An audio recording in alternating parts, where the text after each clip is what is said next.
el laboratorio del cráneo, vamos entonces primero a ubicar que el cráneo se divide en un neurocráneo y un viscerocráneo. Cada una de estas porciones o de estas partes van a tener los huesos que la van a componer. Vamos a identificar entonces primero a los huesos del neurocráneo y luego a los del viscerocráneo.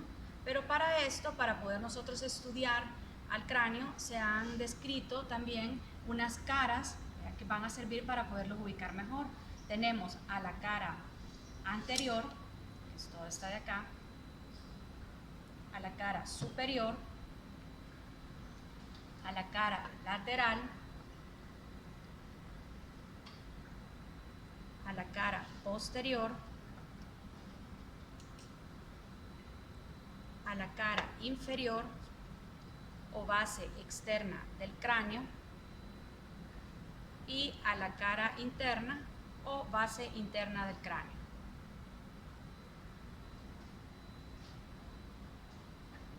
De la cara anterior vamos entonces a ver que vamos a ubicar al hueso frontal,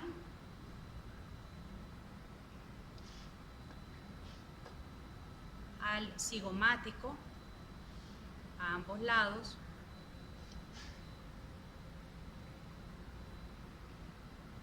a los huesos nasales,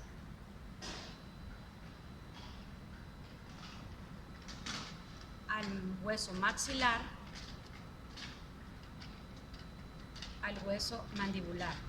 Recuerden que aquí estamos ubicando los que podemos ver mejor, pero ustedes saben que hay otros huesos más pequeños que siempre van a ser parte del viscerocráneo y en este caso que los ubicamos en la cara anterior del cráneo.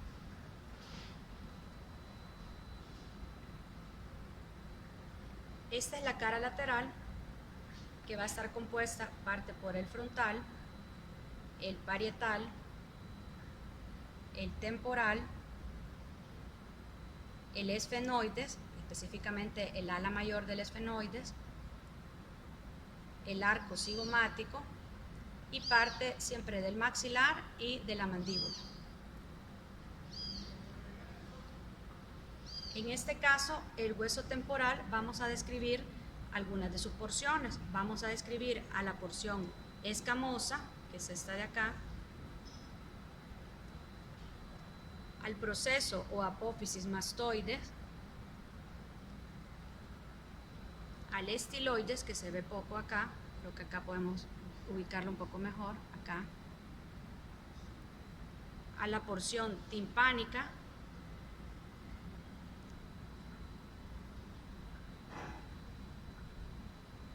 y nos faltaría una que es la petrosa, que la vamos a ubicar mejor en la cara interna.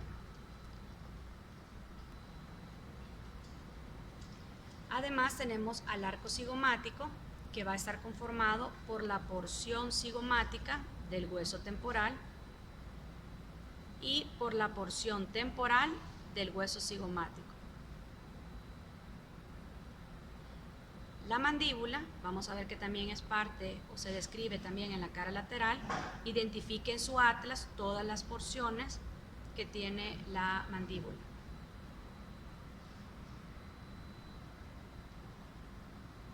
Esta es la cara posterior, que va a estar formada por los huesos parietales y por el hueso occipital.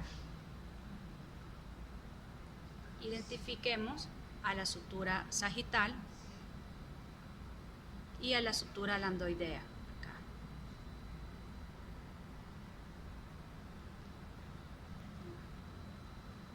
En el hueso occipital vamos a identificar a la protuberancia occipital externa, al ilium, que es uno de los puntos craniométricos, a las líneas nucales superiores.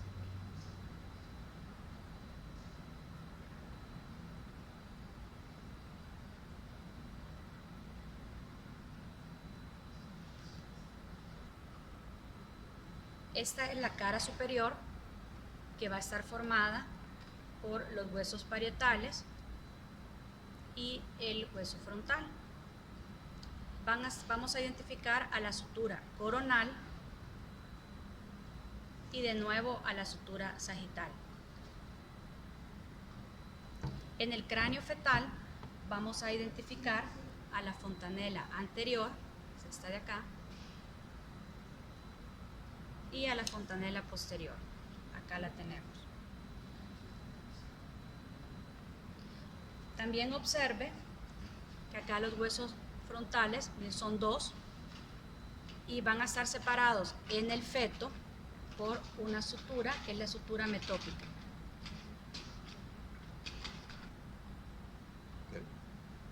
Esta es la base del cráneo o cara inferior. En ella vamos a localizar, nos vamos a ir de anterior a posterior. Vamos a localizar primero al paladar duro, que lo tenemos, ustedes ven acá también en este esqueleto, en este cráneo, que va a estar compuesto por las apófisis palatinas de los huesos maxilares, que van a ser anteriores, y las láminas horizontales de los huesos palatinos, que van a ser los posteriores. Acá los tenemos, de igual forma lo tienen acá. Vamos a identificar también a la fosa incisiva, que está acá, igual acá. Y luego observe a estas aberturas que van a ser las coanas, que son las aberturas posteriores que va a tener la cavidad nasal, que van a estar separadas por el hueso Bomber. Luego vamos a identificar al hueso esfenoides, que lo vemos acá, de igual forma acá. Acá se puede ver un poco mejor. Es todo este de acá. Identificando a las alas mayores del hueso esfenoides y a los procesos pterigoides. Estos procesos pterigoides van a tener una lámina lateral y una lámina medial. De igual forma en este lado. Tenemos a la lámina lateral y a la lámina medial. Luego nos vamos con el hueso temporal, en el cual vamos a poder también ubicar algunas de sus porciones. Tenemos parte de la porción petrosa, la apófisis mastoides, que está acá, y acá a este lado, la apófisis estiloides, que aquí se puede ver mejor,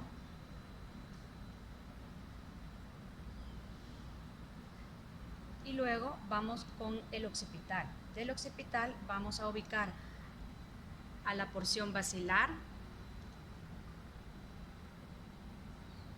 al tubérculo faríngeo, que acá creo que se logra ubicar un poco, a los cóndilos occipitales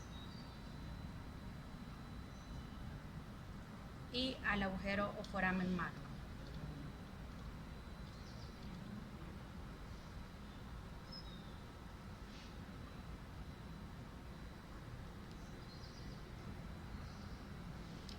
Vamos a ubicar ahora a la cara interna del cráneo. Esta se divide en tres fosas: una fosa craneal anterior, una fosa craneal media y una fosa craneal posterior.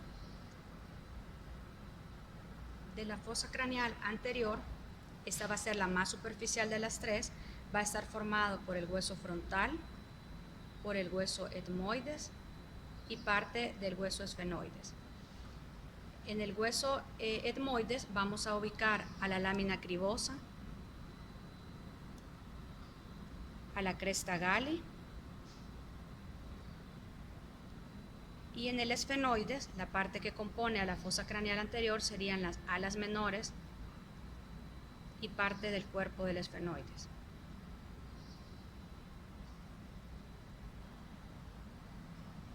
La fosa craneal media va a estar formada por parte del hueso esfenoides, específicamente las alas mayores, a ambos lados, el hueso temporal y el hueso parietal.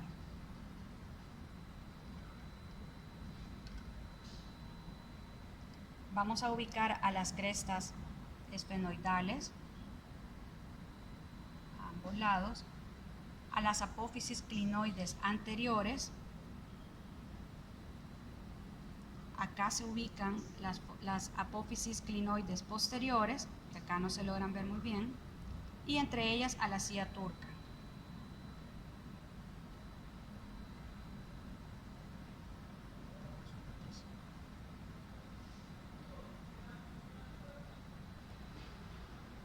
La fosa craneal posterior va a estar formada por el hueso temporal,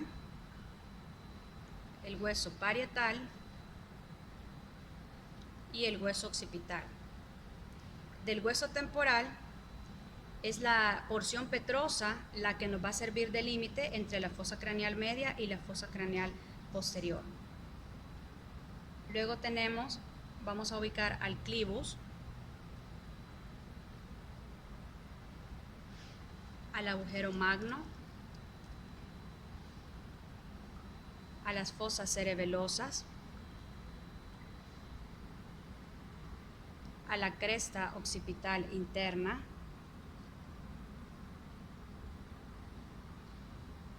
a la protuberancia occipital interna, y estos surcos, que son los que va a dejar el surco del seno transverso, y este que ustedes ven acá en negro va a ser el surco del seno sigmoideo.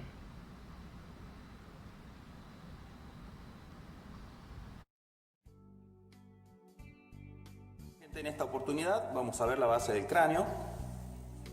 Para su estudio, primero vamos a dividirlas en 3/3 esta superficie, en una superficie anterior, en una media y en una posterior. A esta superficie anterior vamos a tener que está delimitada por delante por la cara posterior del hueso frontal. Y como límite posterior vamos a tener el borde posterior del ala menor del esfenoides. Acercamos un poco la base para poder apreciar con mayor detalle. Por delante encontramos al agujero ciego. Por detrás de este encontramos ahí nomás la apófisis crista galli y hacia ambos lados la lámina cribosa del etmoides. Aquí estaríamos alojando al bulbo olfatorio y a continuación de este encontraríamos los canales olfatorios. Esos canales olfatorios se encuentran en este jugum esfenoidal, ya parte de la cara superior del cuerpo del esfenoides. Por fuera de esto vamos a encontrar lo que viene a ser el techo de la órbita, la cara superior del techo de la órbita con sus impresiones digitales y tubérculos mamilares. Aquí se puede apreciar en detalle la lámina cribosa del etmoides. Como se puede ver, su nombre mismo está diciendo que está llena de agujeros por donde van a transcurrir los filetes nerviosos del primer par, que va a ser el par olfatorio. Esta va a estar ocupada por el bulbo olfatorio y de aquí va a nacer el nervio olfatorio, que va a estar apoyado en el canal olfatorio. Entre el cuerpo del esfenoides, la apófisis clinoides anterior y el ala menor del esfenoides, queda delimitado un orificio, que es este que estamos viendo acá, por donde va a transcurrir el nervio óptico. Todo eso que estuvimos mencionando constituye la fosa cerebral anterior, que va a alojar a el lóbulo frontal o la cara inferior del lóbulo frontal del cerebro. Ahora pasamos a describir la fosa cerebral media, que vamos a tener como límite anterior el borde posterior del ala menor del esfenoides y el borde superior del peñasco del temporal. Toda esa superficie entonces la fosa cerebral media, en la cual vamos a encontrar una gran cantidad de accidentes anatómicos que son muy importantes para el estudiante de medicina. Encontramos la hendidura esfenoidal, esta hendidura que va a estar delimitada por dentro por el cuerpo del esfenoides. Por arriba vamos a tener la cara inferior del ala menor del esfenoides y por debajo encontramos el borde superior del ala mayor. Por esta hendidura van a pasar el tercer par craneal, que es el motor ocular común, el cuarto par craneal, que es el patético, una rama del quinto par del trigémino, que va a ser el nervio oftálmico, el sexto par, que es el motor ocular común, una vena que es la vena oftálmica, y también va a pasar unos filetes nerviosos del sistema simpático. Este orificio que podemos apreciar acá es el orificio del agujero redondo mayor. Se va a encontrar también en el ala mayor del esfenoides y por este va a pasar la segunda rama del trigémino, que es el nervio maxilar superior. A continuación podemos apreciar este otro orificio también excavado o también labrado en el ala mayor del efenoide, que es el agujero oval.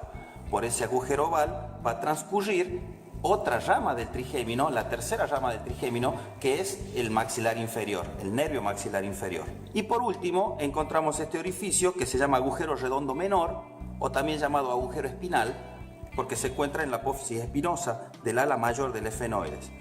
Por este orificio va a pasar la arteria meningia media, o sea, ingresa al cráneo la arteria meningia media. Este es el borde superior del peñasco del temporal. Por delante de esta superficie encontramos la cara anterosuperior del peñasco del temporal. Todo esto, recordemos que es la fosa cerebral media. En esta cara anterosuperior del peñasco vamos a encontrar el tegmen tympani, la eminencia arcuata, esos pequeños orificios que son los hiatos de Falopio, por donde van a pasar los nervios petrosos superficiales y profundos, que son ramas del nervio facial. Y por último encontramos la fosita de Gasser, que va a alojar al ganglio de Gasser. Ese ganglio de Gasser pertenece al quinto par craneal, o también llamado trigémino. Entre el borde posterior del ala mayor del esfenoides y el borde anterior del peñasco del temporal va a quedar constituido el agujero rasgado anterior. Por ese agujero rasgado anterior van a transcurrir los vasos y nervios vidianos. Para continuar, vamos a hablar de la fosa cerebral posterior, que habíamos dicho que comenzaba. Su límite anterior era este borde superior del peñasco del temporal y de allí se iba a dirigir hacia la cara anterior de la escama del occipital. Aquí tenemos que hacer una pequeña distinción. Vamos a ponerlo así y ahí podemos apreciar este canal, bien, que va a alojar al seno sigmoideo o seno lateral, al seno sigmoideo o al seno lateral, y esta protrusión que encontramos acá es la protuberancia occipital interna, que aquí se va a encontrar la prensa de erófilo. Esto me va a separar a esta escama del occipital, este reparo y esta cresta, me va a separar a la escama del occipital en dos porciones, una inferior y otra superior, que van a ser dos fosas. Esta inferior va a ser la fosa cerebelosa, que va a alojar al cerebelo, y por acá y por encima de la misma va a estar la fosa cerebral, que va a alojar al lóbulo occipital del cerebro. Por debajo del borde superior del peñasco del temporal se va a encontrar esta cara del mismo, que va a ser la cara posterior-superior. Desde afuera hacia adentro vamos a encontrar el canal que va a alojar al seno lateral o seno sigmoideo. Recién habíamos dicho que aquí estaba la eminencia arcuata. Aquí vamos a encontrar la fosita subarcuata y la ungueal. Y por dentro vamos a encontrar este orificio bien manifiesto, que se va a denominar orificio del conducto auditivo interno, por el cual va a transcurrir el par 7, que es el facial, el par 7 bis o intermediario del Reisberg, y el par 8, que es el auditivo o vestíbulo coclear. Recién mencionamos al borde superior del peñasco del temporal, pero también encontramos acá un poco esfumado el borde posterior de este peñasco. Este borde posterior, al articularse con el occipital, para ser más preciso, con la apófisis basilar del occipital, me va a formar un orificio muy importante. Este orificio, que podemos apreciar aquí, se denomina agujero rasgado posterior. Ese orificio que está acá es el agujero rasgado posterior. Por ese agujero rasgado posterior van a transcurrir los siguientes elementos, que son el par 9 o glosofaringio, el par 10, que es el neumogástrico o vago, el par 11, que es el nervio espinal. También va a pasar por ahí la vena yugular interna, y podemos encontrar también el seno petroso inferior. Ahora, en el mismo hueso occipital, por delante de la escama y por detrás de la apófisis basilar encontramos este gran agujero que se llama agujero occipital o agujero magno. Por ese agujero magno o agujero occipital van a venir transcurriendo el bulbo raquídeo con sus cubiertas, las arterias vertebrales, las arterias espinales, también vamos a encontrar los nervios espinales y las raíces ascendentes del hipogloso. Por fuera del agujero occipital o agujero magno vamos a encontrar dos orificios que son, en esta vista superior vemos aquí el agujero condilio anterior y el agujero condilio posterior. Esta es la vista superior. Cuando veamos la cara inferior de la base vamos a verla con más detalle. Por este orificio condilio anterior vamos a tener que transcurre el nervio hipogloso mayor, una arteriola meningia y la vena condilia anterior. Mientras que por este otro orificio que es el condilio posterior, solamente por allí va a pasar la vena condilia posterior.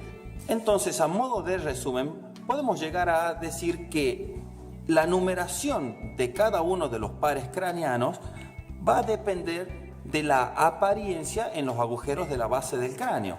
Por lo tanto, aquí tendríamos el par 1, par 2, por la hendidura esfenoidal pasaría el par 3, el par 4, una rama del 5 y el par 6.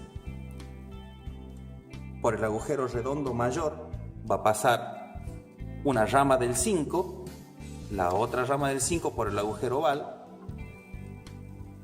Después de allí pasamos ya al par 7, el 7 bis y el 8 por el agujero del conducto auditivo interno. Después ahí ya estamos en presencia del agujero rasgado posterior y por ahí va a pasar el par 9, el par 10, el par 11 y por último por el condilio anterior, que es este que estamos viendo acá, por ahí va a pasar el par 12. De adelante hacia atrás.